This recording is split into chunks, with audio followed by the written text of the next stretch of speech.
That's the true riches. So Job was looking for the new covenant. And because he didn't have the new covenant, he was a loser. What other things are we going to get into? Melchizedek had sex with Sarah. The three kings had sex with Sarah. When you start really studying and get into the word, you'll find out that the high priest would have sex with their women, and it was an honor for the husband to give their wives to the high priest to have sex. So Melchizedek has sex with Sarah and is the father of Isaac, not Abraham. Abraham is the father of Ishmael, but he is not the father of Isaac. Again, this is advanced studies. I know this goes against a lot of what you've learned, but it's good that you were in the direction of knowing the 12 tribes of Israel. One other thing about the 12 tribes of Israel, what happened to Dan? Who is Dan? The Sicilians and the Italians in today's world are solidified as Dan. They are Dan. A lot of Israelites don't post Dan up on the board, but it's a new day, and Dan is the Israelites. If you watch the movie 300, I believe that was Dan. What else do we got? Okay, so Melchizedek had sex with Sarah, and he's the father of Isaac, not Abraham. It's funny about, when you get into the Messiah is a Levite. Everybody thinks he's from the tribe of Judah because of Hebrews chapter 7, verse 14. But he is actually a Levite. His father is Zacharias, who's the same father of John the Baptist. John the Baptist's father, the Messiah and John the Baptist are brothers. When you get into the scriptures, and we'll get into that. So this is interesting. It's introductory and intriguing. All right, we got into the name. The Most High's name is Qados Y'ruselem. And what else do we have coming up for you in R712? Besides a Levite, biological son of Zacharias, brother of John the Baptist. How about Judas? The withered hand miracle.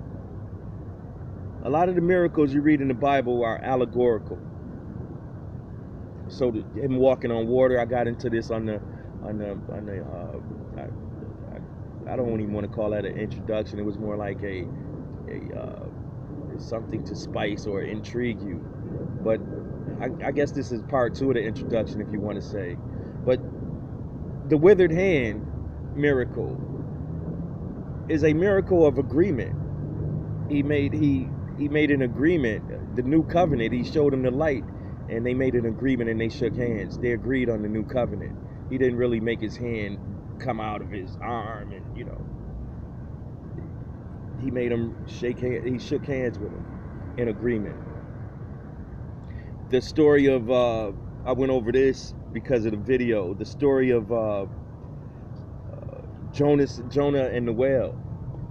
That was actually he didn't get swallowed by a whale. It was his sperm in his loins that influenced him. So again, that's advanced studies. But don't believe that he got swallowed by a whale. He didn't get swallowed by a whale. His son was in his loins and influenced him or gave him a suggestion. Back to Judas. People think that Judas betrayed the Messiah, but he was actually the Messiah's best friend. He handled the money. And they were so close that they were considered brothers. Now, follow me. You have to follow closely. Judas and the Messiah were so close that they were considered brothers. Peter was an enemy of the Messiah, a known enemy. And the Messiah told him before he died, before the crow, crows 3 times, you will betray me or deny me. Peter actually paid the officers. If you read in the Bible, you'll find out he said that you live by the sword, you die by the sword. In that occasion, sword is synonymous for money. You live by money, you're going to die by money. So Peter betrayed the Messiah, not Judas. Judas was his best friend, also known as a brother. So before he passed away after the Last Supper, he said, hurry and go handle your business. He was telling Judas to go have sex with Mary Magdalene so that they could make a son. And because of his death, the son would be the Messiah's son, being that they were brothers. And this is where you come up with Judas sprang out of, our Lord sprang out of Judah. Okay, what else do we have? Again, we'll get deeper into it. I'll open up the books and we'll break it down. If you have any questions, I'll break them down online also. You can reach me at twitter.com, or you could catch me on Facebook, Qados Y'ruselem, Qados Pharez Y'ruselem, on either or on Facebook. Twitter, I believe it's R712. Check R712, Qados Pharez Y'ruselem. Look it up online. You'll see all my stuff pop up on Google. And what's heavy is the Caucasians, right? What's heavy is the Caucasians. The Caucasian race is not written of specifically in the Bible. You know, they say that the white man is the devil, but he's not even written of in the Bible. He's not even, they don't even specifically point him out. You'll hear a lot of Old Covenant Israelites tell you that he is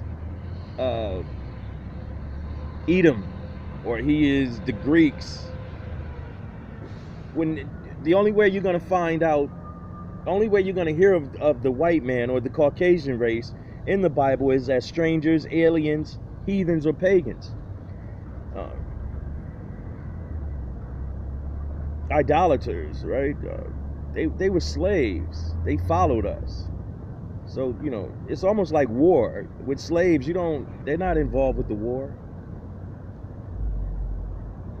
When you read Edom is black. Edomites were black.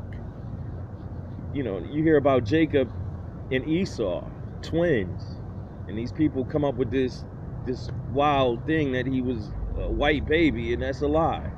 He was black. Edom is black.